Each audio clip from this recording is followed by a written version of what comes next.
guests, as the acting Deputy Director of the Finnish Institute of International Affairs, it's my distinct pleasure to welcome you to the FIA's US Research Day, a long-running tradition since the foundation of the Center on US Politics and Power at FIA in 2013.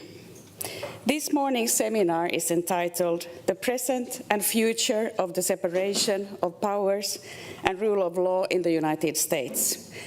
And we would like to acknowledge the kind support to our research by Jane and Aatos Erkko Foundation. Judging by the events unfolding in Los Angeles in recent days, today's theme couldn't be more topical. As we are all aware, the second presidency of Donald Trump has posed manifold challenges to the separation of powers in the United States.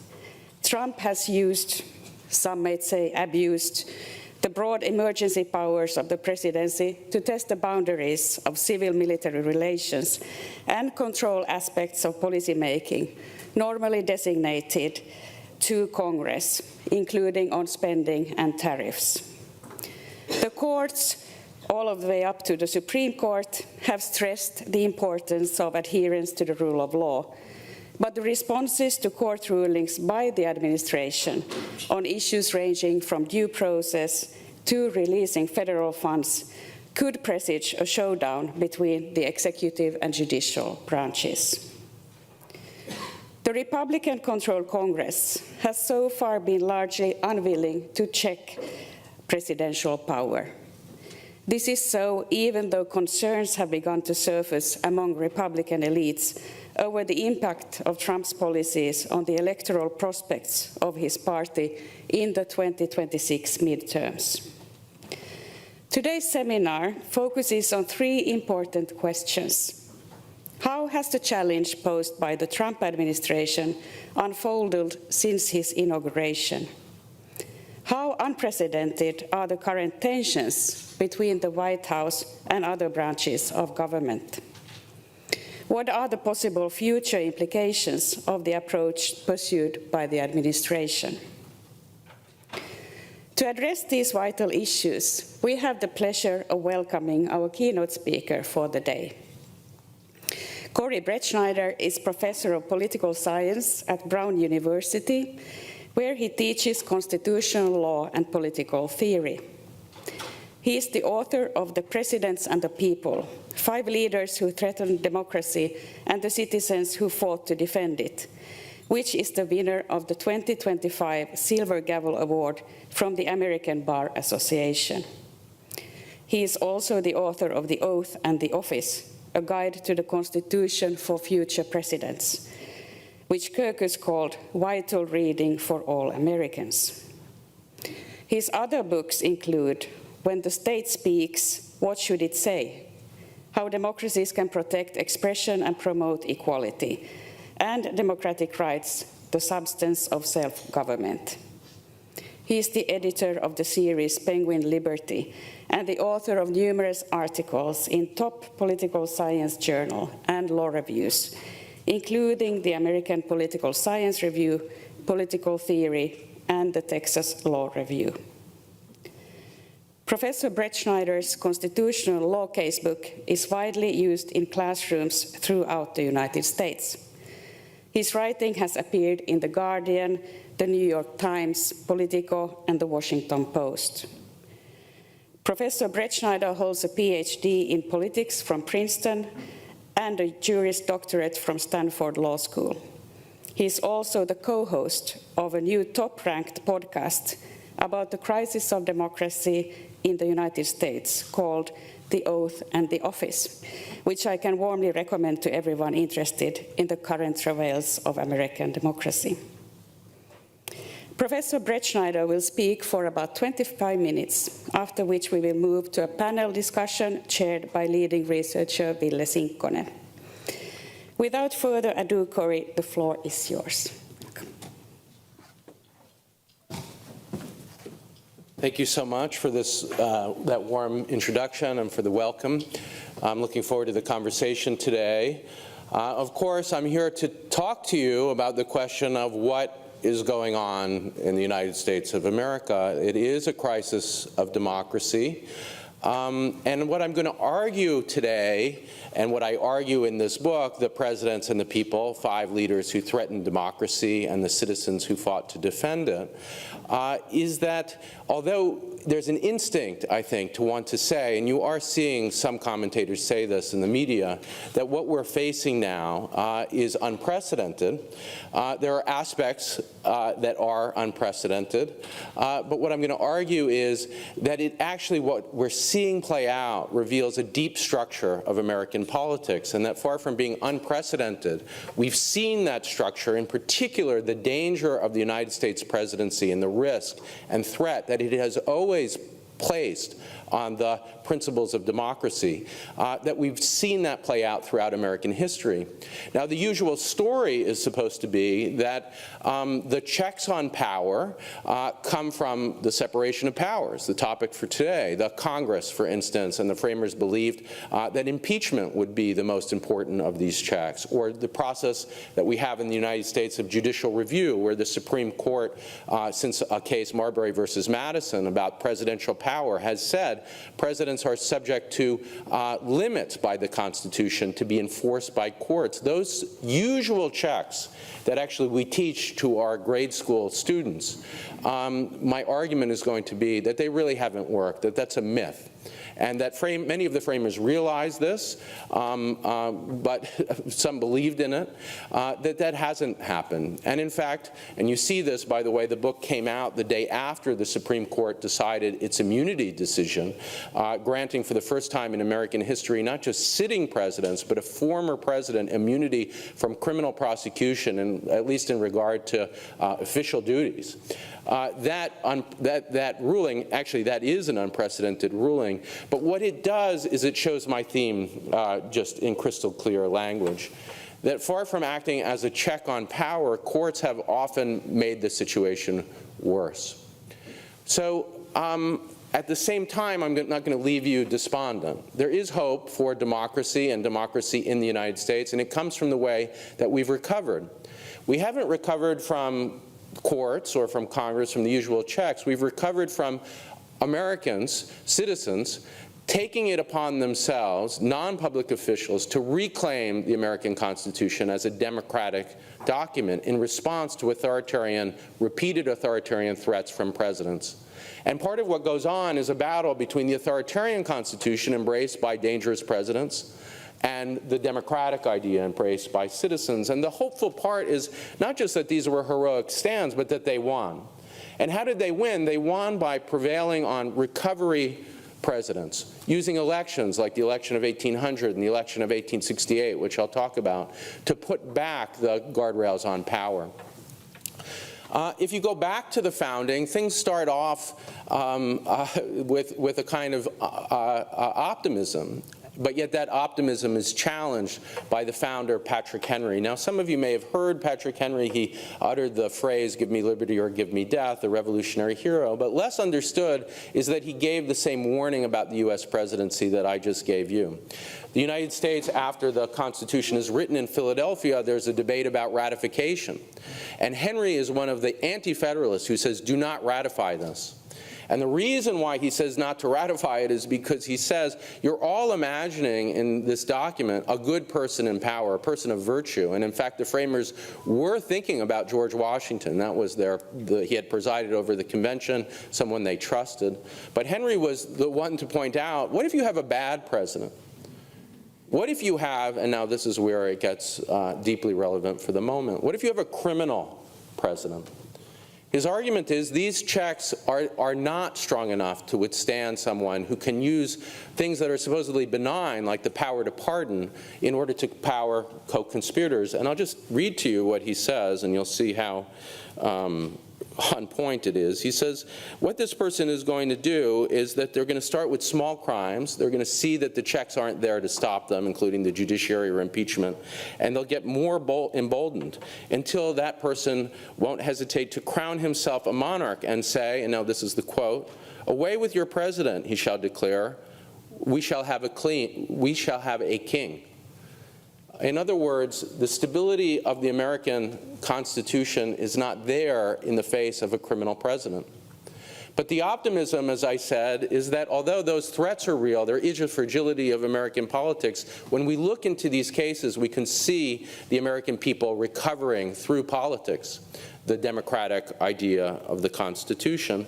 The idea of the American presidency is laid out in Article 2, and George Washington made that clearest in his second inaugural address, where he says, "I just took the oath of office. It requires me to preserve, protect, and defend the Constitution, to put the law above myself. And if I violate it, I want those assembled here to subject me to criticism or upbraidings. And if I really violate it, I want you to subject me to constitutional punishment." That's the phrase that he uses. That idea of the office, the rule of law above a president, although it's laid out by Washington, his vice president, who's watching this inaugural address, is John Adams, and when he takes power, he acts in a very different way. Now, Americans, including my close colleague Gordon Wood and popularizers of Adams like McCullough, have celebrated him as a learned person, and he was one of the premier constitutional thinkers of his time, a scholar. But what's not understood is that he had a deeply monarchical idea of the Constitution and an authoritarian one, and this wasn't just a philosophical devotion. The United States passes in 1798 a Sedition Act signed by Adams, and just to show you what this act was, why it was an attack on democracy itself, it makes it a crime to criticize the President of the United States, John Adams, but leaves it not a crime to criticize the Vice President of the United States, Thomas Jefferson, a member of the opposition party. It's a law designed to shut down political opponents. It was thought to be 35 prosecutions, and through research that I and others have done, we now show it to be 135. And all of these prosecutions were aimed at political opponents, including a sitting Congressman, Matthew Lyons. So the idea of stability of American democracy, you can see that it's really not true from the beginning as this assault happens. Now, Adams believed in a United States Constitution that's very different than the one that Washington talks about in the second inaugural. He didn't respect Washington much, and he thought he was just wrong in thinking that presidents should be subject to criticism by the people. He believed that the President of the United States was akin to the British monarch, and in fact the British monarch was too limited in his power. And the idea that Adams gives us is that just as the monarch can't be subject to sedition, to criticism, neither can the US president. And just to give you an idea, these were criticisms of of Adams' foreign policy, of his use of his desire to have, for instance, a standing army. They were normal political criticisms, and yet they were completely shut down. One of the editors, and you can really see the resemblance here, a man named William Duane, reports on a plot to create a committee in Congress to deny the certification of electoral votes, with the idea that in the election of 1800, the Federalists would deny votes against them and throw things we have a complicated process that was part of the plot actually in January 6th to have the House of Representatives vote in the instance in which an electoral threshold isn't met. And this was Adams' plot and his party to try to steal the election. When Duane reports on it, he's prosecuted. Jefferson believes he's going to be prosecuted. It is a complete shutdown of the opposition party. So how did we recover? The way the United States recovers is that editors, like one named Thomas Cooper, who I profile in the book, use his own sedition trial, where, by the way, the Supreme Court of the United States, the sitting justice, sat on the trial and tried to keep Cooper from even raising the issue of free speech. But what Cooper did in response is publish the transcripts, let the American people know what was happening, so that the election of 1800 becomes a referendum on democracy itself. This authoritarian idea championed by Adams, and the democratic idea championed by the citizens, including these journalists who fight back. And presidents didn't campaign at the time. Jefferson gives like one speech. It doesn't go very well. And so into that vacuum steps these editors, and they make the election the referendum on democracy. When Jefferson wins, wins, he says, we're all Federalists, we're all Republicans, meaning we won't shut down the opposition party. And Madison, his ally, even during the War of 1812, invites in opponents of the war. During war, it would have been easy to have a new Sedition Act. There's calls for it. But he invites in the opposition to the White House. He shuts down one of his military officials, Andrew Jackson, who of course later becomes president, as he tries to prosecute opponents, and stands up for the idea, not of monarchy, but of what we now think of as democracy, that the executive branch is subject actually to the will of the people. It doesn't happen through courts or Congress, it happens through this democratic transformation. America is far from a full democracy in the 18th century. I'm sure many of you are thinking that. In particular, the evil process of enslavement is about to get even worse during the Buchanan era. James Buchanan lobbies the Supreme Court, and Frederick Douglass realized this at the time, we know that it's true, to decide the pending case that becomes Dred Scott in the most horrific way possible. What Dred Scott says at the urging of this president, secret urging through correspondence, letting the court know that he would have their full support if they went in this direction. What the court does is it says black Americans have no citizenship at all under the United States Constitution. Now, in that moment, the fragility of American democracy was just too apparent. And many who thought this ruling appalling, abolitionists, thought it was clear that the entire document should be scrapped. The American Republic was a failure and we had to start again. Lloyd Garrison, for instance, has that idea. But the true hero of American democracy, I argue in the book, among all of these citizens, the most important one who stands up is Frederick Douglass. And what Douglass does is he responds to Dred Scott not by saying let's scrap the Constitution, but let's read the Constitution, look at its text, but see the ideas behind it.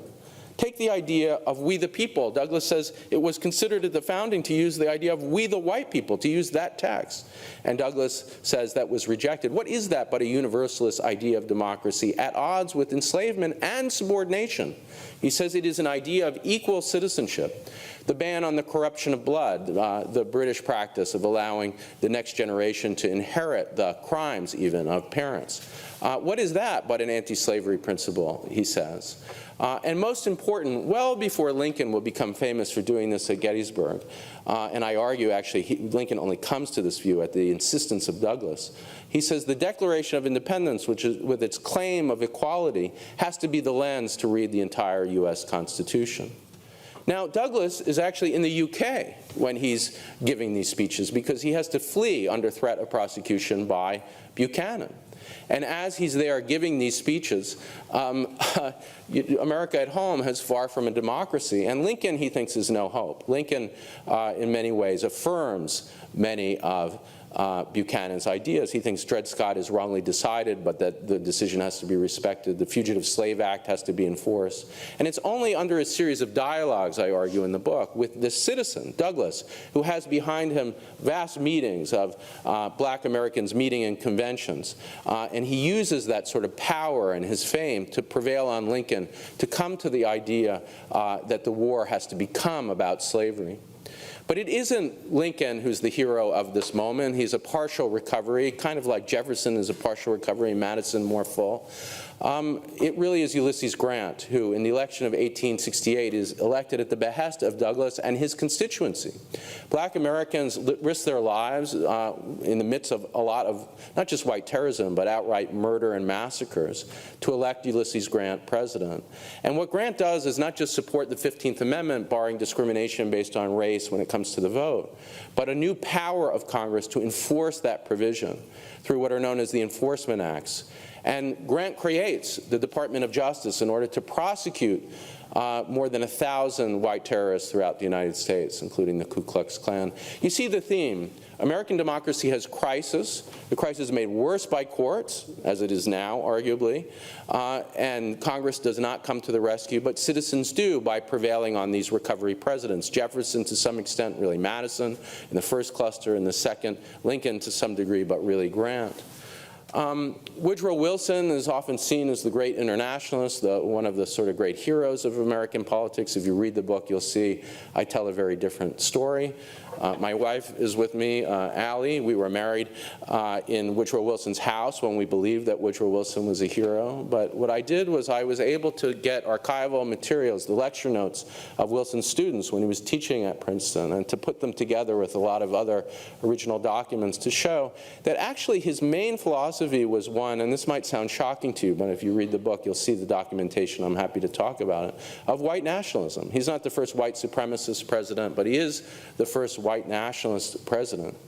Now, how can that be? He believes that the American presidency, far from the model of separation of powers, far from the ideas that Washington gave us, is the first among equals, is directly elected by all the American people, and has a particular obligation to pursue national efficiency.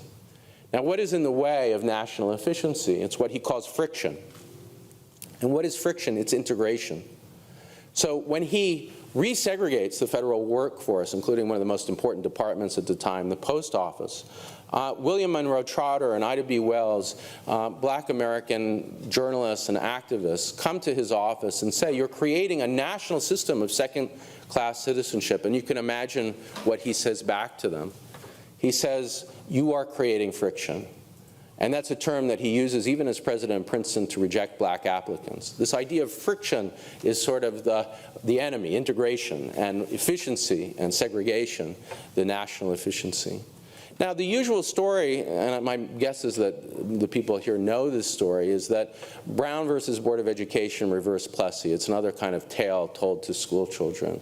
Now, that is formally true. It is an important case. But the real recovery of American segregation comes through legislation. The 1964 Civil Rights Act and its Title VI, the same Title VI that's being used by Trump now to defund American universities, including Harvard and including possibly my own, Brown, is the thing that desegregates America. Empirically, it works, using financial incentives to reward schools that desegregate and disincentives, taking money away from those who refuse to desegregate. But that is not the creation of a court. It's the creation of a woman named Sadie Alexander, totally unknown, first black woman to receive a PhD in economics, who uses the moment of black soldiers coming home from war and being beaten. She and her allies use that moment to prevail on President Truman to reverse course from Wilson.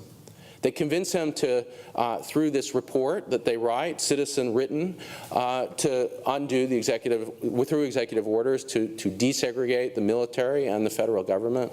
And she urges the creation of this idea of Title VI to undo the national segregation that Wilson has brought about. Again, it's not courts, it's citizens. And so as despondent as we might be over the immunity ruling, and as bad as it might be, I'm happy to talk about that, the recovery has always come from citizens. Now, I'll mention one more cluster, and then I'm eager to turn to discussion. But it's the story, how the story of Trump really begins, is through a cluster in which we never really recovered from a crisis president.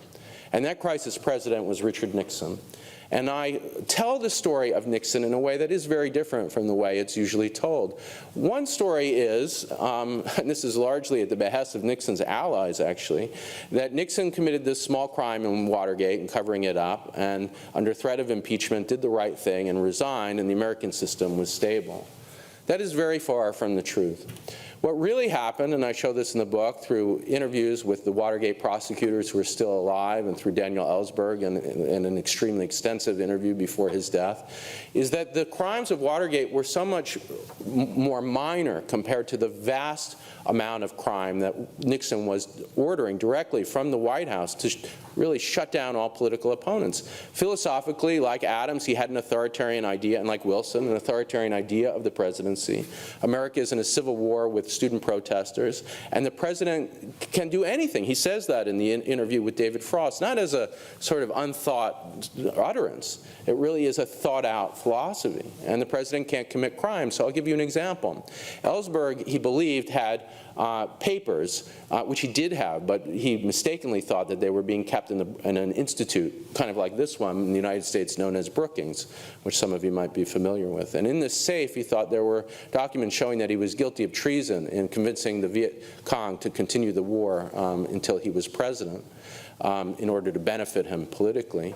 And he says, and now this is publicly released, so you can just hear it online. Henry Kissinger says, well, Mr. President, if they have that material, we should just go to court. And he says, no, Henry, I want it done, this is the quote, on a thievery basis. On a thievery basis. He is on tape ordering a crime, and in fact the plot is open to firebomb the Brookings Institution and steal what's in that safe. This was a deeply criminal president. I could go on. There are multiple crimes like this that we've uncovered that aren't known to the American people. Now, why aren't they known? There was an attempt to fight back. The grand jury that was looking into indicting Nixon did vote in a straw poll to indict him. In fact, Elaine Edlund says that many of them raised two hands in this grand jury to show their enthusiasm for indicting Richard Nixon. But they're convinced by the prosecutor in charge of this grand jury, Leon Jaworski, to postpone the indictment. Give over, he says, the information that we have to Congress. They'll bring impeachment. And when he's forced to resign through impeachment, then what we'll do is we'll indict him. And the grand jury agrees to that. They also agree that Jaworski says we'll go to court to get the remaining tapes, which they do, U.S. versus Nixon. It gets the smoking gun tape that is brought out and famous in Congress. But there never is an indictment of Nixon. Why? Because as Philip Lacavara, his chief aide, the most senior living prosecutor still alive, told me for the first time, he never wrote a book, but this book reveals what happened. Jaworski went to the Ford White House and tipped off his chief of staff, Haig, that the indictment was coming. What the pardon did of Richard Nixon is it erased all of these crimes. The American people never got to see the danger in real time that I'm talking about of the American presidency. And I believe that that failure to understand it also cleared the way for the Supreme Court in its horrific immunity decision to essentially declare that a president is not above the law. Many people see the Watergate episode in U.S. versus Nixon as the moment of victory for separation of powers, that the court said in an 8-0 decision, Rehnquist recusing himself, that a president and a co-conspirator president had to hand over tapes that showed his own criminality. He's not above the law. That's how everyone talks about it. In fact, even calling it U.S. versus Nixon is meant to say the government, the law, is above any president. And yet that is not its meaning. The immunity case makes that very clear, that a president right now is officially, legally, above the law. But the hope of the book, I hope you see this, is as dangerous a moment as it is, and as much as it is continuous with the Nixon moment. We have had these heroes throughout American history who have reclaimed a democratic idea of the Constitution from authoritarian presidents. And it hasn't come from courts, these democratic ideas. It's come from citizens, often journalists or activists. The grand jurors, I tell their story. These were average citizens of Washington, D.C., many of them very low income. And they tried to reclaim. And in these past stories, they won. That's the hope. Electing Jefferson and Madison, electing Lincoln and Grant, electing Truman. And I tell the story also of Lyndon Johnson, the actual passage of that essential 1964 Civil Rights Act, the most important, as important as the Constitution itself, at the behest of Martin Luther King, who used this vocabulary that I'm talking about, of anti-tyranny, of recovering a democratic constitution. Somewhere I read about the right to free speech, he says in the speech before his death. Where did he read it? In the First Amendment, in the Constitution. He's using the document in order to highlight the ideas of democracy above any threat to it. So that's my theme. That's the hope of what's going on. That it is sad that the supposed stability of American democracy that you hear beacon to the world, and it is not true. It has been an unstable ride with a threat and a danger from presidential systems themselves. But unlike people like Patrick Henry or the political scientist Juan Lintz, who have thought really it's not a salvageable system, that's not right either. It is salvageable at the hands demands of citizens pushing back. And to speak to the moment as a final set of comments, of course we're seeing an authoritarian threat to democracy. And in case you didn't pick up on it, the way the book is structured is each of these past stories is about what's happening right now. The shutdown of the opposition in the Adams story. In fact, Trump is using the 1798 Alien Enemies Act, passed by Adams, the one law that remains on the books, the others were wiped away, in order to create not only not a right to free speech, but no right to due process.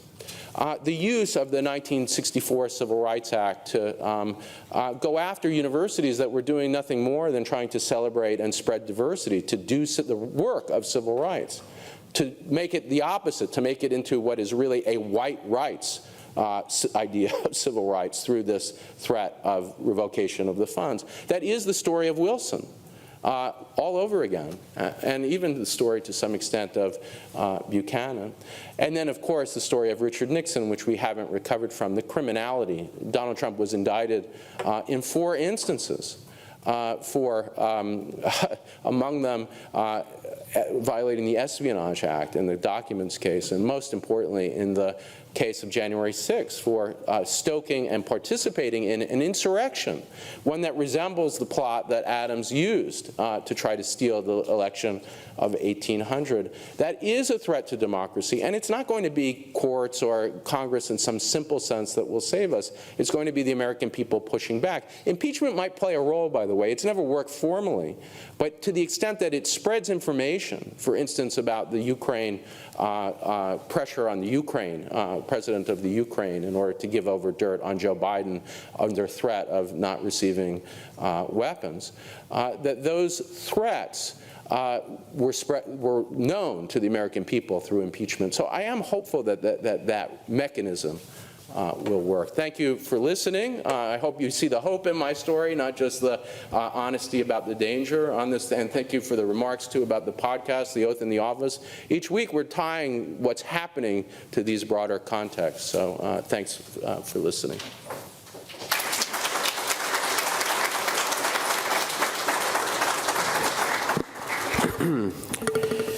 Thank you, Corey. It's an excellent presentation, thought-provoking in so many different ways, and shows that in these current times we really need a longue-durée perspective to put the present in its proper historical context. Thank you so much. I've got about 20 questions for Corey, but I will hold my tongue. I'll not abuse the prerogative of the chair that I've been given, and instead I'll turn our discussion over to our wonderful panel. I'll briefly introduce our panelists. They will each have about 5 minutes to reflect on Corey's remarks, and then Corey will get a chance to respond. And in the meantime, everyone in the audience can start thinking about questions for the Q&A section. Just one small note, this event is being recorded, so no pressure when asking those questions. So without further ado, Benita Heiskanen, she is Professor of North American Studies at the University of Turku, former Director of the John Morton Center for North American Studies. Benita holds a PhD in American Studies from the University of Texas at Austin. She's held academic positions across Europe. Her research focuses on transnational American studies, U.S. history, politics and culture, race and ethnicity in the United States, as well as U.S. gun culture. And as many of us know, she's a frequent media commentator on U.S. affairs in the Finnish media. Thank you, Benita. The floor is yours. Well, thank you so much, and thank you for that fabulous presentation. This is an excellent look at the ways in which American studies really is relevant today, because in your presentation we really went back to these key questions of nation building, how the framers delineated the power dynamics, and how there were always these intrinsic tensions between democratic and authoritarian tendencies, and how we are reliving those tensions today. I like the fact how you pointed out the notion of we the people, which is very much an American studies kind of question. Who has claim to Americanness? who gets to be a part of the nation, and how then this we the white people was really, really grounded at the beginning of the nation in the 1790 naturalization law that granted citizenship only to free white people, and then how during the course of the Civil War and then during immigration law cases, other groups of people got to claim Americanness. But then always there were these nativist tendencies, groups of people who wanted to limit certain people's religious, political groups of people and certain identitarian groups claim to power and identity and Americanness. So we actually had to go to courts to figure out which groups of people get to claim belonging. So these inclusion and exclusion dynamics have always been the case. And then during the past decade, we've seen this neo-nativist movement going back to this idea of who has a say in what we the people mean. Today's discussion of crisis of democracy, the constitutional crisis, crisis of federalism, that is very much also something that is happening today, is extremely relevant.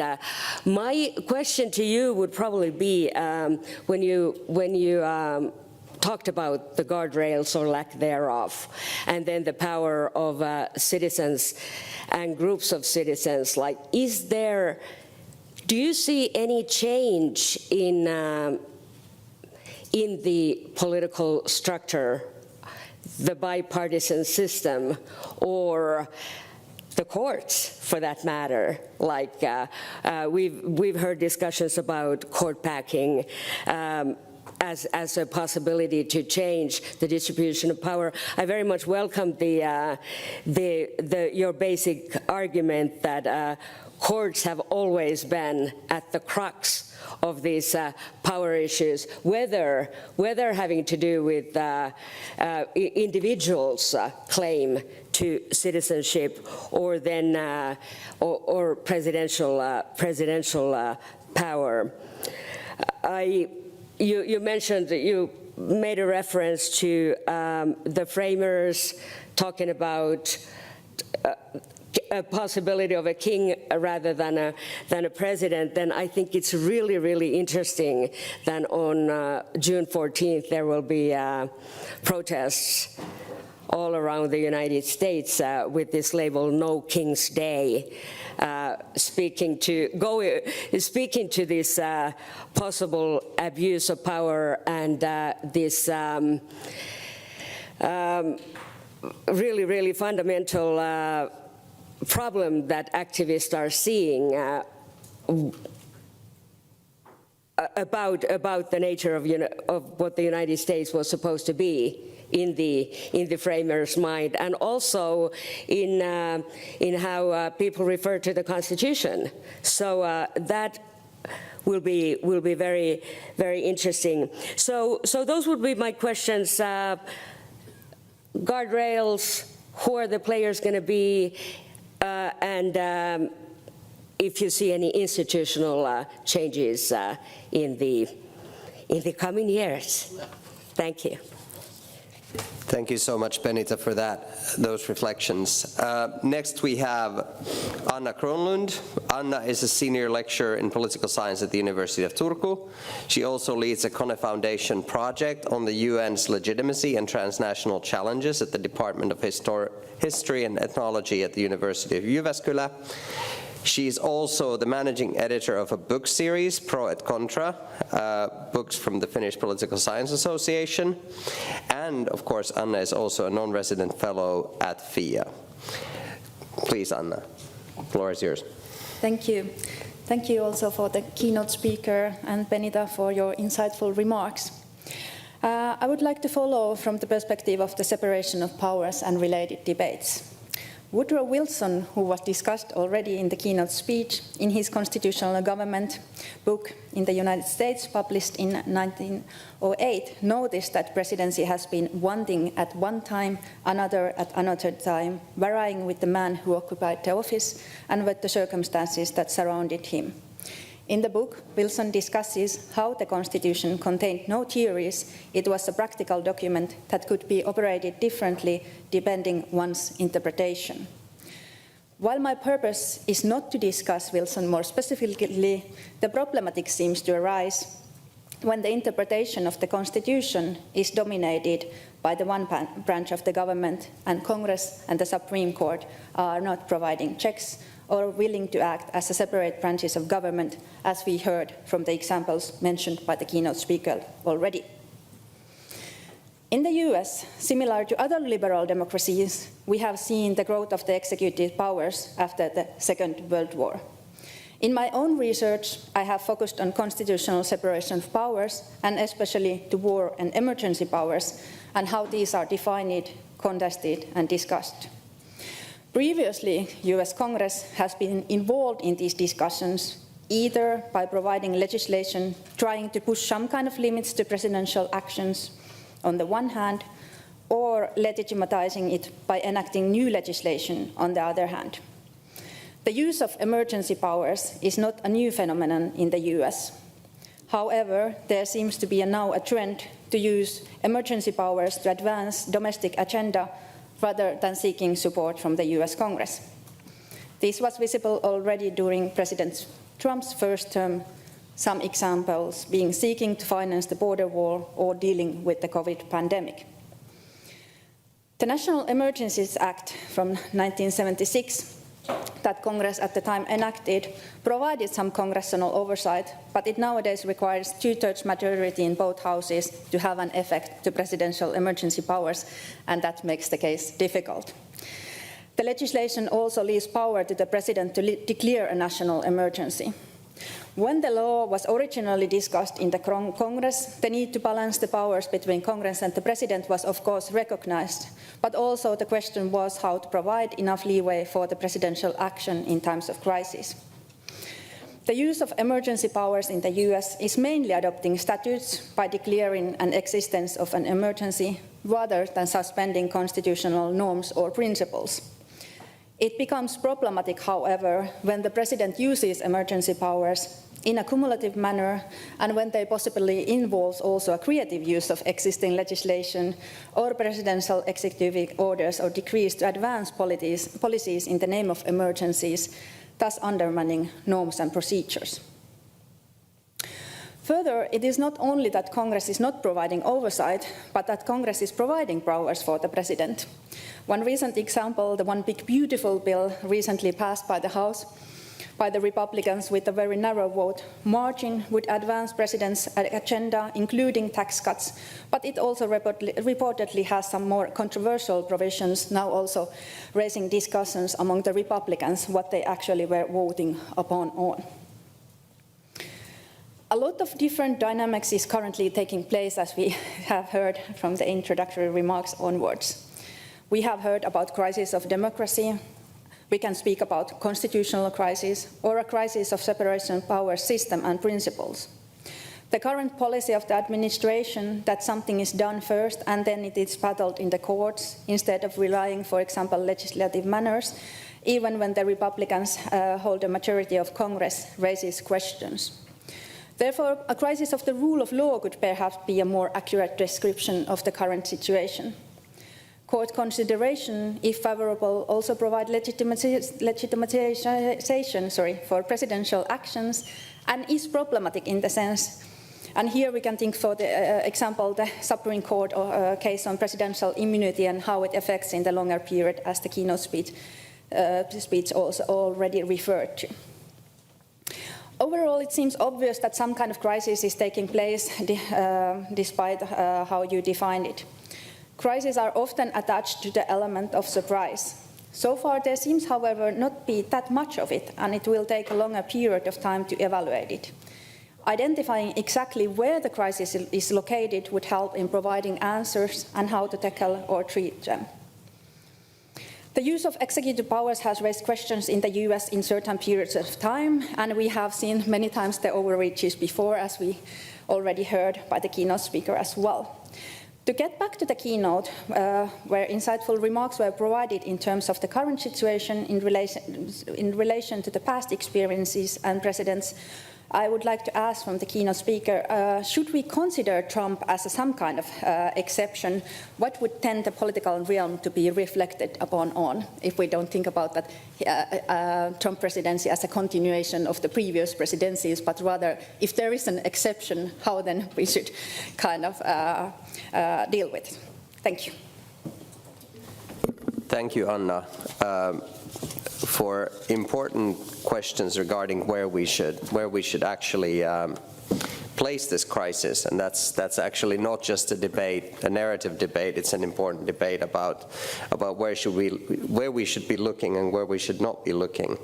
Last but certainly not least, I'd like to give the floor to Maria Lindén. She's a research fellow at our Center on US Politics and Power at FIA, and she's also working on her PhD at the University of Tampere.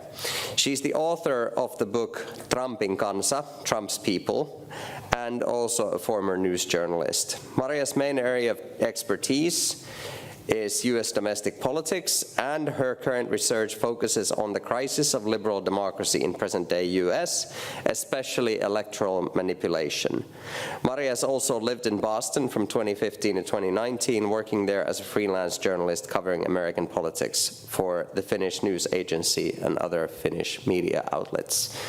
So Maria, please. Thank you. Thank you so much, Cory, for that insightful keynote presentation, and Benita and Anna for your thought-provoking remarks. I thought it was really interesting how you, Cory, stressed the importance of ordinary people and also civil society types of actors, journalists, people who do not have an official role in the separation of powers or as an official kind of check or balance in the system. That's also a topic that has come up in my own research on electoral manipulation and illiberal acts by prominent politicians, prominent Republicans, and the attempts by different people to combat these.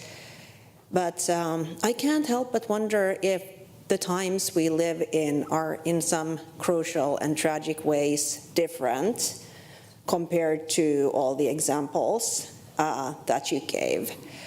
I'm not as well versed in US history as I would like, but I noticed that in these examples of problematic acts by former presidents or previous presidents that you gave, Cory, in your speech, there wasn't really anything about targeting these everyday people, trying to oppress their opportunity to impact change, trying to manipulate elections, for example, or trying to create an atmosphere of fear that would make people think twice about attending a demonstration, for example. So I can't help but wonder, times have changed in the sense that people are perhaps more inclined to stare at their smartphones instead of physically getting together to protest. They might feel that it's both safer and more in keeping with the times to just post a meme and feel like they've done their part. People might also be scared. There's all this facial recognition technology that wasn't there before. There's no longer safety in a crowd. You might be a part of a huge crowd demonstrating against the government, and the government might still figure out who you are, where you live, and how to get back, how to punish you from speaking out. So that's one question I was hoping we could address in the following discussion. Is there still hope today that ordinary people both will rise up and will have the opportunity to do so? Will the midterms and the next presidential elections be fair enough? that the people can actually change those in power if they are so inclined.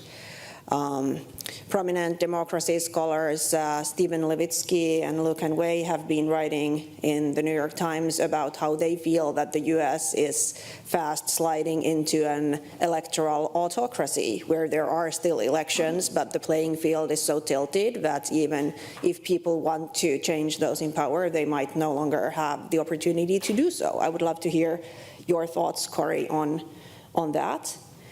And then I also wanted to raise the question of the role of the courts as a vehicle for the civil society and the ordinary people to impact change.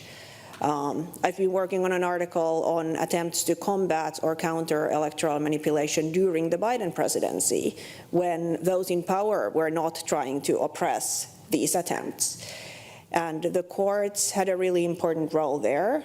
It's clear to see that now, during Trump's second presidency, that has been the main course of action for his opponents so far, trying to bring these lawsuits, trying to utilize the courts to fight back when they feel that he is threatening democracy or eroding democratic institutions.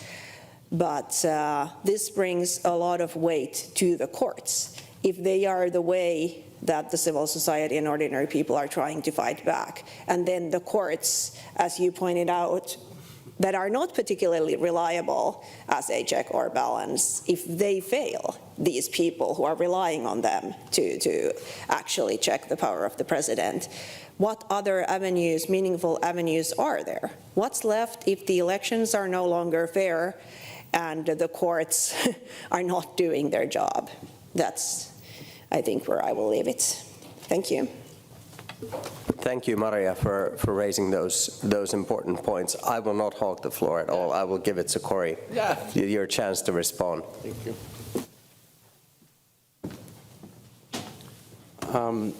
Thank you, first of all, Benita and Anna and Maria, for these great comments and insightful. And I'll just say in the beginning, I'm encouraged that you're not just following what's happening, but so closely. And I think, of course, that part of what's to be gained from this kind of dialogue isn't just an understanding of the United States, but of democracy itself. And I think the way to do that is through this kind of detailed analysis. I'll begin with Benita's terrific comments and her question about really how can we put the guardrails back. So we've seen them destroyed here in this instance, and speaking to the modern moment. And we can be inspired by the past, but we really need a roadmap. And I guess this relates too to many of the other comments.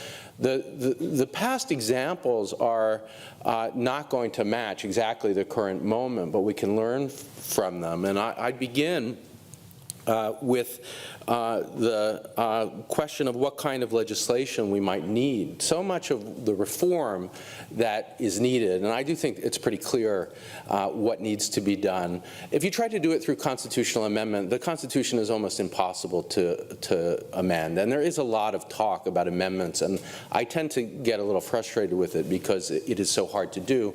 But what's a lot easier with an electoral majority, which I believe optimistically is coming in not too long, in opposition to this authoritarian project, is legislation. And you can look to the past for inspiration. I talked about the 1964 Civil Rights Act. It can be clarified that is an act to combat subordination, not to empower attacks on universities. And I could go into how that legislation can be clarified with more careful language. For instance, the language of discrimination the court has abused in a way that can be corrected. We can also move back through legislation to what was meant to be an anti-subordination view rather than what this current court calls a color blindness view. A couple of you mentioned the emergencies question. That is, of course, a crucial thing right now. Donald Trump, just to be clear about what's happening in California, has mobilized the military under legislation that gives him the ability to protect federal buildings and federal workers, and that's ICE, the immigration department that he commands. But what's more frightening is the possibility that he'll use the Insurrection Act.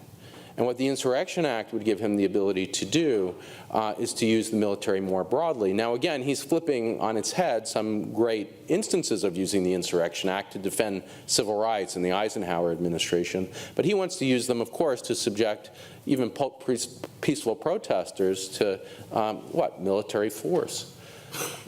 That act could have been amended during the Biden administration. In fact, I pushed for its an amendment to make clear that it couldn't be used in violation of our First Amendment. The First Amendment still is there. There'll be litigation about this. It does constrain the Emergencies Act. But the legislation could have been clarified partly to be a directive to the president's staff that this is not a proper use of it. And yet it wasn't done, so that's another area. The Emergencies Act itself, to come to the theme two that Anna was focused on, that's a kind of amazing story, and we can discuss it more, but I'll give the broad contours to it. The one that you told of the switch from an act that really was a proper recovery from Richard Nixon, and just to repeat how this worked, 2 houses of Congress through a simple majority under the Emergencies Act could stop a presidential emergency, and the worry was that Nixon wasn't just dangerous because of his crimes, but because of his general abuse of authority, and emergencies have always been, and many of you, of course, are familiar with the Nazi theorist Carl Schmitt who said these things, they're a way of shutting down democracy. And so the post-Nixon Congress said, we can do this through legislation. Simple majority from Congress can stop an emergency. Now, in a very complicated story, part of the way that the reason why I say there was no recovery from Nixon, I'll mention another piece of legislation in this spirit, maybe the most important. What was known as the Ethics in Government Act created an independent counsel. It took the prosecution function of the president and his close associates outside the executive branch, created a real check on power, and actually the office produced a memo saying sitting, not just former presidents, but sitting presidents can be subject to indictment. Those were all pieces of legislation passed after Nixon. Now what happened? What happened were a judge named Robert Bork and a justice named Antonin Scalia who thought that Nixon had been treated unfairly. And through a series of cases, including one known as Chadha, which is about a different issue, but it sets a precedent, they eviscerated the power of Congress to essentially stop emergencies. They hated the Emergencies Act, and they hated it during the Ford administration. So that legislation got amended under pressure from the court. What happened to the Independent Counsel Act? We would never be in the situation that we're in if we had had an independent counsel. The whole reason why Robert Mueller said he couldn't indict Trump for the 10 instances that he found of obstruction of justice is because the Department of Justice is underneath the executive branch. And big surprise, that branch had a series of memos written that said sitting presidents couldn't be indicted, even before courts had said that. So Mueller said he committed the crimes, 10 instances of obstruction of justice, but I'm not going to indict him. The independent counsel had a dueling memo. It had said that sitting presidents can be indicted. So what happened to the independent counsel? Why couldn't that separate office bring the indictment? What happened was Bill Clinton. Ken Starr was the last independent prosecutor. He went after Bill Clinton, and although the Democratic Party, including President Carter, who signed the law, had been the champions of it, when Starr, and we could talk about the fairness or lack thereof of the Starr investigation, Clinton, frankly, out of concern of his own prosecution and anger at Starr, got rid of the law. So we are back to a system that we had during Watergate in which the prosecutor works for the president. Big surprise, the prosecutor isn't able to prosecute his boss. That's really what we're talking about. So what these comments do about institutional change and emergencies show us is we need to recover what we've lost. We need to begin again the project. It's not that we didn't try to recover. We had an important start to it in the 1970s in the recovery from Nixon, but we have to recover it and start it again. To go to Benita's question about packing the court, now the court might block a lot of what I'm saying, and so I think it's inevitable that we start to talk about court reform, and there are different ways to do it. You can demote Supreme Court justices or rotate them, would be a more polite way to put it, to lower courts and rotate up other judges. You could add judges. We've not always had 9. We do now. We've had less. We could have more. And I think that conversation, which was seen at one point as quite radical, when you see it in the context of justices, a Supreme Court that might block the kind of necessary legislative doable reform that I'm talking about, I think it might be necessary. And, you know, interestingly, justices tend to back down, too, when they see that an electoral majority is not going to, you know, when they're behind something. So I'm a little hopeful that maybe it wouldn't come to that. But if they did block this agenda, that to save democracy, I think, yes, expanding the court would be a small price to pay.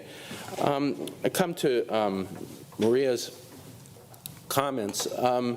You know, these are great comments, and it's the kind of discussion that I wrote the book to have, to sort of think about the question of whether or not the recoveries of the past make it hopeful and possible to have a recovery now, or whether things are so different now that they can't. Certainly the threats to democracy echo each of the previous threats, I will say about that. There was a shutdown. Things were so much worse when it comes to the shutdown of free speech during Adams than they are now, as bad as they are in the United States. And just to make it clear, the Vice President of the United States was the leader of the opposition party, and he thought he might be prosecuted for speaking out at all, including about a plot to steal the election. He was, as vice president, he sat as president of the Senate, as the Senate in open session plotted to steal the election of 1800, and he writes in letters to Madison that he's too scared to say anything. They better figure out some other solution, because he might face prosecution under the Sedition Act. The editors who were prosecuted, Matthew Lyons, who I mentioned, a member of the opposition party, it was shut down, and yet through the courage of these editors, they were able to come back. Nixon's crimes, the interview, I urge you to read the book and see the interview with Ellsberg, who, as Ellsberg tells it, and as the prosecutors, including a prosecutor named Ackerman, reported, there was an attempt to kill Ellsberg, who Nixon repeatedly refers to on the tapes, including as the main ball, our main opponent, and the person he sees irrationally as the leader of the Civil War on the other side. As bad as Trump is, we don't have instances of him saying, do it on a thievery basis, ordering the murder of political opponents. And yet we do have that in the cases there. But what about the question of recovery and the threats that we face? You know, there is an apathy or a worry that there might be now. I think that's analogous. Part of it is that you need galvanizing events that we haven't quite seen, but we're about to see, or we are seeing in real time, frankly, including what's happening in California. It's events that really get people to see, you know, if you talk in the abstract about free speech, you know, I teach political theory. I love to teach John Stuart Mill, but that doesn't grab people in the way it does when you see somebody imprisoned for what they've done, in the way that, for instance, in the Khalil case, who's been seized for leading a protest at Columbia, has done, or in the deportation of the Venezuelans. It's in the breach of these ideas that we see them. So I think that there has been some apathy, but that we'll see it more. Another thing that, you know, you hear a lot about, and I think this is connected to your remarks, is, well, you know, during Nixon, there were 3 TV stations. Everybody watched the hearings. There was one media. Now with tech, things are so diffuse. But I think that also presents a possibility, you know, and I looked at the numbers just to go back and show you how powerful each of these cases are. I mean, I believe the cases can respond to all these questions. The newspapers during the sedition crisis, very small circulations. Frederick Douglass's paper and the North Star, his 2 publications that really spread the idea of democracy that I argue won out. It's about, at its height, 3,500. So these are not large publications. And the possibility now of a fragmented democracy, it is, you know, doesn't have the response that we have during Nixon of 3 networks, but it does have this more diffuse possibility of ideas that then can be brought to spread.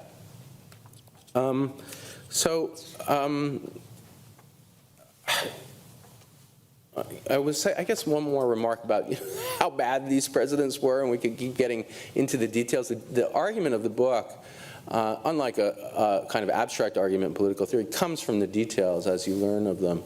But, you know, I'll mention about Wilson and technology in particular. Part of what I argue in the book is what made him so dangerous is that just as now, Trump and Twitter and the advent of what we think of as tech now, there is an advent of tech then too. And one of the most important pieces of technology to emerge at that moment that he mastered in an unfortunate way was film. And it's well known that Wilson showed the film celebrating the Ku Klux Klan, Birth of a Nation, the first feature film in the world. It's about how wonderful the Klan is. And he shows it in the White House. But what's less understood, not understood until this book, is that the author of the book that the Birth of a Nation is based on is called The Klansman. His name is Thomas Dixon. He was the roommate of Wilson at Johns Hopkins University, where Wilson did his PhD. And Wilson wrote a textbook trying to recreate the story of the 19th century in which the Klan was a necessary evil. And if you look at the book, The Klansman, and then the film, which took from The Klansman, and you look at Wilson's textbook, they're getting a lot of it from Wilson. So he's not just showing the film as like some nice thing to do for a friend. He's spreading the ideas of white supremacy just to show you how dangerous that was. The Klan didn't really exist in the early Wilson presidency. It's recreated in imitation of Birth of a Nation, which is imitating the book, which is imitating Wilson. There are riots during what's known as Red Summer. Actually, riots is not the right way to put it. It's massacres of black Americans. And rather than call out the military, this is going to sound familiar, Wilson refuses to do so, and in fact gives a series of speeches about disloyal, hyphenated Americans, including black Americans, who he's criticizing for their loyalty to Russia rather than the United States. He's stoking the violence rather than quelling it. Electoral abuse. The plot to steal the 1800 election could have worked. And if it would have worked, it would have reelected somebody who did not believe in multi-party democracy. It would have reelected John Adams. And that would have been a totally different America. There wouldn't have been a notion of American democracy at all. We would have talked about the American monarchy, which is a kind of way he understood the presidency. So, you know, that fragility of the 1800 election, and just to lay this out, the way the January 6th worked, a lot of people reported it internationally and domestically as a riot. It wasn't a riot. That was part of the technique in order to pressure the vice president, who a man named John Eastman, a former law dean who advised Trump, believed under the 12th Amendment of the United States, the complicated process of electoral election, that the vice president alone could deny the certification of electoral votes and throw the election to a complicated process in the House of Representatives where the states, each state gets a vote, and Trump would have won the election. It almost worked. Now that's the same plot as the plot. Now did he know? Eastman is a student of history. It's very possible that he knew about the early plot. What it shows is that the system has always been delicate. There was an Electoral Count Reform Act that fixed that specific feature and made it clear that now the vice president's role is ceremonial, but it hasn't gone away. I'll say one last thing too, which is that the way I know that we can, I am hopeful and I'm an optimist about it, that I believe that we will recover, is that we did it before, that he really did all of these things before, and yet we stopped him from doing so. So thank you again. Amazing remarks, such depth to them, and I look forward to the rest of the conversation. Thank you for organizing this, and I look forward to the questions too. Thank you, Corey. Great reflections. We have about 20 minutes. I'll turn straight over to the Q&A. I've got one question in the back from a good friend to kick us off. Please click the click the button on the mic thing that you have on your tables, and also introduce yourselves. Thank you. Hello. So Charlie Sloanius Pasternak. Used to be at Center on U.S. Politics and Power, now at Nordic West office. I have a question to Corey, but everyone else can certainly weigh in. You mentioned Eisenhower, Grant, Washington, so famously all generals before being elected presidents. They've been on both sides of the ultima ratio regum, so the final resort of kings, the military.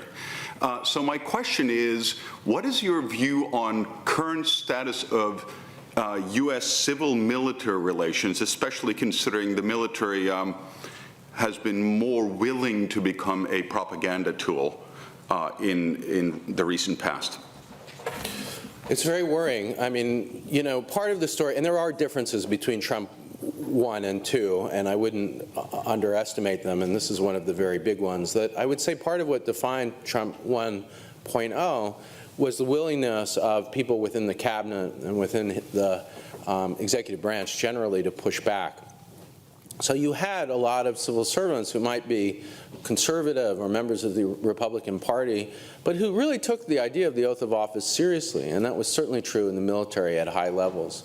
So Trump did try to use the Insurrection Act at different points, including in Portland, and was pushed back by the Secretary of Defense to say that's not what we use the military for. We have this Posse Comitatus Act. The military can't usurp constitutional liberties. So Trump's reflection, let's call it, in his time in Mar-a-Lago out of office, allowed him to see the weakness, as he would see it, of what stopped him from doing more authoritarian damage of the kind that he wanted. And through what's known as Project 2025, a plan was hatched, which was to make sure that in the hiring of personnel, that everyone from cabinet officials on down to civil servants, and there's a story there too about the evisceration of the civil service protections that is underway, that's partly enabled by courts, that process had to be just loyalists. And no matter what, forget about competence or this person has this degree or did this thing, it's all about loyalty, 100%. So now the Secretary of Defense, and I'm sure many of you know this, is a man named Pete Hegseth. Now, I haven't confirmed this, but I do believe that Pete Hegseth was an undergraduate at Princeton when I was a PhD student, and I taught for a constitutional law class for a professor named Robbie George, and I know he took the class, and I'm pretty sure I was his TA. So I'm not sure that if you want to blame me, but this is not a good appointment, to say the least. It's somebody who has a history of alcohol abuse and other abuses. There was an ill-fated attempt to stop his confirmation. He was confirmed, and he is a loyalist. And so the idea that he's going to be any kind of check on power is not there. So yes, it's frightening. I mean, that abuse of the military that you're talking about. Now, there are constitutional limits. I talked about the need to reform the Insurrection Act to make it clear it can be used to shut down peaceful protests. And I did talk to staffers in Congress about that. But you know, unfortunately, the Biden administration had the ability to protect us in all sorts of ways from this kind of abuse of power, and really failed to do so. And you know, I'm sorry to report that. I know that there are a lot of good things that they did too, but this is one of them. And so, you know, I wish I had a better story for you. You know, we talked about courts. I think, by the way, that even if the Supreme Court ultimately doesn't stop Trump in many of these instances, and they won't, they'll stop him in some of the worst, like maybe in birthright citizenship, I'm still optimistic. But it still highlights in slowing him down. That's one thing lower courts can do in the process. And it can highlight to the American people in the same way impeachment can the facts of what's going on. I do think, and I will say here, that I'm optimistic that lower courts will stop him in the attempt to shut down protest, I hope, because the law is so clear. The way our system works is any piece of legislation, including the Insurrection Act, which makes directives of power, is subject to a higher law. And that higher law is the Constitution. And that higher law, thanks to these newspaper editors, includes the right to free speech. And a president cannot use the Insurrection Act to shut down protests. It's embedded in the Constitution. Now, Trump doesn't think that. And unfortunately, he has a history of presidents like Adams who would have limited the First Amendment in a way that didn't mean a right to protest or a right to dissent. It meant almost nothing. He really just thought it reenacted what the rights were under the British common law. That's the Adams view. But what we have, those of us, by we I mean defending we the people, the democratic idea of the Constitution, is the victory against Adams and against the authoritarian presidents, and a very long-standing idea embedded in the American consciousness of the right to protest. And that's a right that legally and morally and politically in the minds of the American people is more fundamental than the Insurrection Act powers that Trump is going to claim. I don't want to hide from it. He has the power under the Insurrection Act to claim an emergency and to usurp the right of the governor to really control the National Guard. He's done that a little bit already, but he might really do it. But you know, the fight is coming, and the fight will be about the law. And the law, I think, is higher than the First Amendment is higher than the powers under the Insurrection Act. Thank you for that question. Thanks, Corey. Does anyone else from the panel want to say a few words? Go ahead, Benita. Yeah, I will just also, this is related to what Maria was saying about history, like and historical precedents. The war on terror was only started like 24 years ago.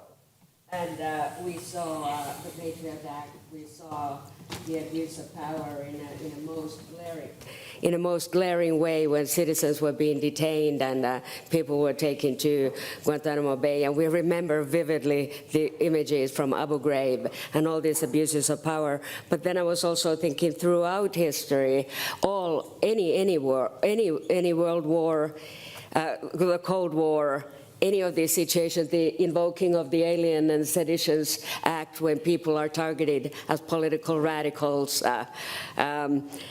This is a cyclical. You were saying like there's a long continuum in history where we can draw examples of that. But what's been striking to me is that people haven't really talked about the war on terror at all in this context. But so thanks for bringing that up because it reminded me of the relevance of that. Go ahead, Anna. Yeah, just to continue on that. In my PhD, I already also studied this discussion related after 9/11 and how the separation of powers worked by that time. And Corey already also spoke about this momentum of Congress to restore the separation of powers in the 1970s. And also after 9/11, we could see that Congress took some role in authorizing powers to the president through the Patriot Act and other legislation. But they also included some kind of sunset provision to these acts, so they could review this authorization of powers later on. But my question to Corey would be then where we could find the new congressional momentum to restore the separation of powers, because at the moment I cannot really see it in the sense that could you provide us some hope where the legislation would be coming from in that sense that would provide or restore the separation of powers in terms of enacting new legislation? Thanks. Yeah. I think a lot of the answer is going to hinge on how Democrats run in this midterm election, and it will be, I think, a victory for the Democratic Party. There is, unfortunately, some question about whether the midterms will be held. We've never missed an election, a midterm election. This president might try to stop that, but assuming they do happen, there is such momentum, but what's going to be the mandate? That's kind of the way to think about it. And what I'm trying to do, what I am doing on the Oath in the Office podcast is kind of combine all of these things. So one of the repeat guests that I've had on the Oath in the Office is a man named Mike Zamore, who's the policy director of the ACLU. Now, it turns out that a lot of these cases that we're talking about are not coming from a variety of sources. It's the ACLU is doing huge numbers of them. They're a well-funded group with huge numbers, and so he comes not just to represent his members, but to talk about the details of what's happening. And the point of highlighting somebody like that, and I'm doing the same on American media, on CNN and on MSNBC, is not just to tell the American people, not to report, like, here's what's happening in the courts, and certainly not to trust, this goes back to some of the themes from the remarks, certainly not to trust that the courts are going to save us, but to tell the American people about the abuses of what's happening with an eye towards impeachment. And now, if those midterms can be based on the mandate to impeach this president and remove him, and there's more than enough from the Insurrection Act and its abuses, the multiple crimes that he's committed, there's no double jeopardy ban on bringing up the same abuses twice, from the emoluments violations, the theft, really, that's going on through the Trump coin and other ways of really stealing from the American people, violating what's called the emoluments clause in the Constitution, banning using the office for profit. And we could go on and on. Those midterms could become a referendum on Trump and a way of galvanizing impeachment. Now, what about what I said about impeachment not working? It might work. It has never worked before. But I think the point of impeachment isn't actually to remove a president. It's to galvanize the ideas behind the idea, not just of getting rid of Trump, which has to be part of the process, but also of restoring, to go back to the themes from the comments, American democracy. And so all of these things are connected. And on this, I'm confident. The midterms will result in a Congress that will have the numbers, especially in the House, to impeach him. Now, will there be 2/3 in the Senate? That's very hard to get. Maybe not. But it doesn't matter, because impeachment is such an important process. People who think that the Trump impeachments failed are, I feel, incorrect. They're right in the formal sense. It didn't remove him. But they galvanized the issues in a way that allowed Biden to defeat Trump. And he defeated him not just because people were worried about the economy, but because they were worried about his authoritarianism. And we can use that same. Now, that's not an old playbook. That's a recent one. That did happen, by the way. Frederick Douglass was very critical of the impeachment of Andrew Johnson, who tried to bring back white supremacy under a different name in the 19th century. He was critical of the impeachment because it was very legalistic. And I was also similarly critical in American media of the way they were carrying out, in particular, the first impeachment. It seemed very legalistic. There was a lot of talk of quid pro quo, corruption, and there was a lot of technical lawyering. The key is, Douglas argued, to use impeachment for a wider idea, a wider audience. And so that's part of what I think will lead to the eventual defeat of Trump. Maybe not through formal removal and disqualification, but through the American people becoming aware of what's happening. Maria, do you have something at this stage, or should we turn back to? We have at least one question at the front from Juha Raine, please. Thank you. So Juha Raine, and Finnish government lawyer, currently in the presidential administration. Of course, he is speaking on in personal capacity. So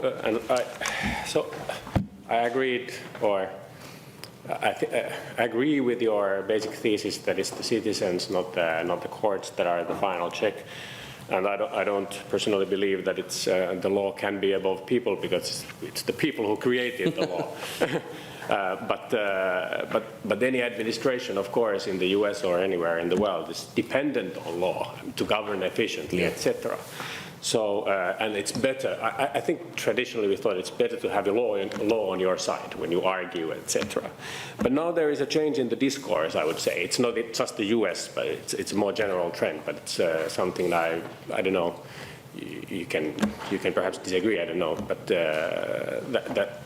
that law is invoked less. Let's say you don't need to invoke the law. You just purely actually dismiss the law. That's a part of the point. And argue simply power politics. That's in the international affairs that I mostly follow, but it's also in the domestic affairs. It's the same thing. My question is that do you think that the idea of power of law is weakening? I mean, I hear you speaking very in legal terms and arguing everything in legal terms. Is this a bubble of the lawyers? And in more generic terms, is the power of the law weakening somehow? And also in historical perspective, because I feel it's something a little bit new. That in the past it was kind of the authoritarians and the Democrats and let's say left and right, etc. Legalism was the smallest common denominator. But now actually law is part of those same debates. Law is part of those that polarization. That used to, and it used to be somehow painted outside of it, although it's of course inherently political. And so, are you optimist on law? Yeah, I am optimistic, but I also want to acknowledge what you're saying is important, especially in the case of Trump. I mean, he sees law as something to get around. It comes from real estate, and real estate, Roy Cohn was his lawyer, somebody who disrespected the law more than anyone and was fond of saying, I don't care what the law is, I care who the judge is. And that technique has led him to a total disrespect and disregard of the law in a way that's just unbelievably blunt. So when he was asked, for instance, he said, I want to prosecute the governor of California. Well, what crime did he commit? He said, well, he's really bad at his job. He just doesn't get it. So that makes him partly dangerous because he doesn't care about the law and is willing to disregard it. But it also makes him, I think, in some ways weaker than some past authoritarian presidents. And I'll say why that is. That his bluntness about not caring about the law gives those of us who care about the law, and I don't just think it's lawyers, I think, at least in the United States, the Constitution is embedded in our consciousness, especially these long battles fought. The idea of free speech, Saturday Night Live, we criticize the president that is what it is to be an American, to have that idea, legalistic idea of the right to dissent. The gains of the civil rights movement couldn't be more embedded in the consciousness of American students. The 1964 Civil Rights Act and 1965 Civil Rights Act. So much so that you just can't oppose those things. Even Trump doesn't oppose them. He tries to manipulate them. So, you know, the law is this powerful cultural force. The danger of past presidents, I didn't expect to find this, actually. You know, I originally, in the first draft of the book, imagined it as being, okay, I knew what these people did, but then the more I got into their biographies and their ideas, what made them so dangerous is that they were lawyers, that they could use the law for authoritarian purposes and reshape it. And so as much as Trump is a danger, what's more dangerous is when you get these authoritarians who know how to use the ideas of law. So, you know, Adams was the one who popularized the phrase in the United States of the rule of law, not men, and yet he did that in order to empower himself and to create a monarchical idea of the presidency. Wilson, those lecture notes that I was talking about friction, are lectures on constitutional law. And as you heard, you know, his texts were regarded as, and yet what was he really using them for? It was for white nationalism. Nixon, a lawyer, you know, it's not that he didn't have an argument for why when a president does it, it's not illegal. He knew a lot about Lincoln and the suspension of habeas corpus. I mean, not really a lot. He was abusing it, and he disregarded Lincoln's extreme care for the Constitution. So I would say yes, it makes him reckless, and it explains his psychology and his authoritarianism, but it also gives us a way of trying to stop him, because we call it out in more extreme ways. Now, you know, the conservative courts and conservative justices on the Supreme Court have enabled much of what Trump has done. So in that sense, they're allies. But at this moment in time, one of the things I'm optimistic about is that he's so blunt in his attack, not just on law, but on courts, including Leonard Leo, the architect of his Supreme Court appointees, 3 of them, that they're starting to see this is different. So it's a weakness, I'd say, not a strength. Okay, at this stage we have a grand total of 3 minutes, and I would like all of our panelists to get a chance to either respond to some of the questions or to give like a really short closing argument, if we want to call it that. I'll respond to the question. I think one of the important things, especially when we've talked about history, is this dynamic between ordinary people and then the legal institutions.